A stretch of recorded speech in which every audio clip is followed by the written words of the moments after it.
அந்த சார் விஷயத்தை முடிச்சிட்டாங்க. அந்த சார்னா யாருன்னே தெரியாத மாதிரி அந்த சார்னே ஒன்று இல்லைன்னு கொண்டு வந்துட்டாங்க. இதை போட்டான் குற்றப்பத்திரிக்கை.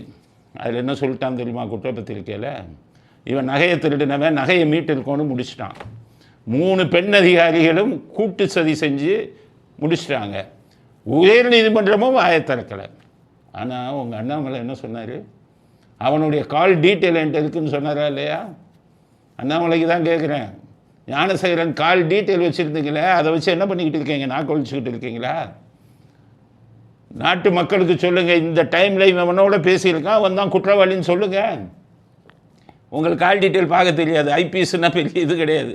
நாங்கள் கால் டீட்டெயில் பார்ப்போம். ஏன்னா காவல்துறையில் இல்லை, காவல்துறை விட்டு வெளியில் நான் டிடெக்டிவாக ஆரம்பித்து நடத்தும் போது பல கால் ஹிஸ்ட்ரி கால் டீட்டெயில்னால் நாங்கள் தான் பார்த்து கொடுப்போம். காவல்துறையிலேருந்து எங்கிட்ட வாங்கிட்டு போவாங்க.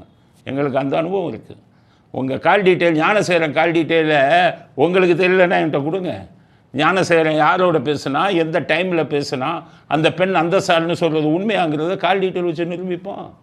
கால் டீட்டெயில் நீங்கள் டிஎம்கே ஃபைல் 1 ஃபைல் 2 மாதிரி கால் டீட்டெயில் இப்போ எங்கே போச்சு? அப்போ நீங்களும் உடந்த தானே ஸ்டாலினுக்கு எடப்பாடி எப்படி விடுது? அப்போ நீங்களும் உணர்ந்து. நீங்கள் தான் முதல் பி டீம். எடப்பாடியும் சேர்ந்துட்டாரு. அப்போ நான் சொல்கிற குற்றச்சாட்டில் என்ன தவறு இருக்குது?